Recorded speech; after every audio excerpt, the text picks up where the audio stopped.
the story.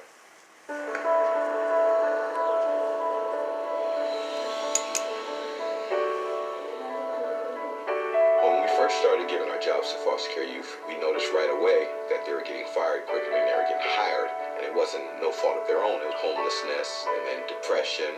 So then I took a step back and said, well, it's not just job readiness we need more mental health services. We are exposed to a lot of trauma,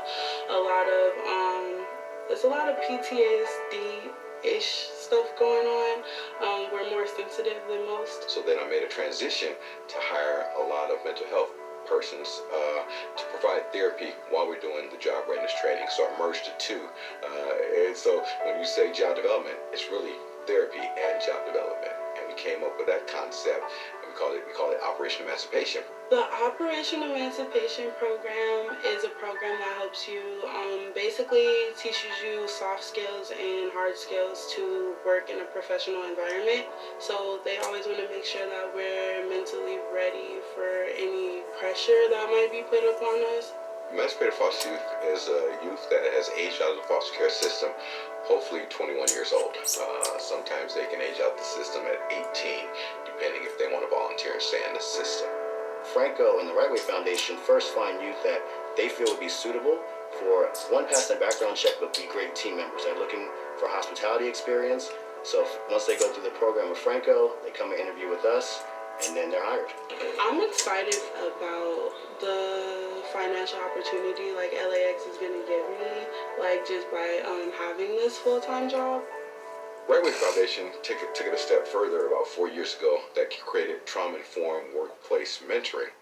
That's where we teach the companies how to work with our population, how to deal with our youth, and to really become active and get involved and to play a mentorship role. Some of the challenges is really training our managers on the background of some of the youth that are in the foster care system and the trauma that they've experienced. They're very open to taking the training because it's something that not only helps them kind of understand the experiences of the youth that we serve, but also for all their other employees. And what it covers is just sort of like the basics of trauma, kind of what trauma looks like, noting individual differences. And then we talk more about the kind of crux of it is really sort of building relationships, because that's really the foundation of what we do here is, everything has its foundation in building a relationship, building rapport, building trust, and that's a lot of what we cover in that trauma-informed training. It's really how to do that. I think the biggest key is knowing the background and trauma that some of the youth have experienced and feeling a level of empathy and being able to articulate and communicate properly with the team members. Often messages are lost just on how they're said. It's not what you're saying, it's how you're saying it. And so the training is really going to inform them of that so that they can be more cognizant and conscious of it when coaching and training those team members. I think one of my goals for after completing the program would be to start my own nonprofit, start my own kind of business, and helping people, especially Latino mothers in the community. This is the best place to get your mind right, to get your money right, to get yourself right, to get your person right. And when you feel that overwhelmed and you feel like breaking down, that's because something great is right around the corner.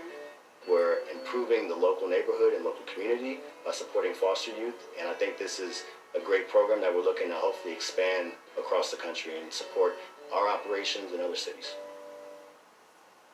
Next we go to Springfield, Missouri, where a local organization called the Arc of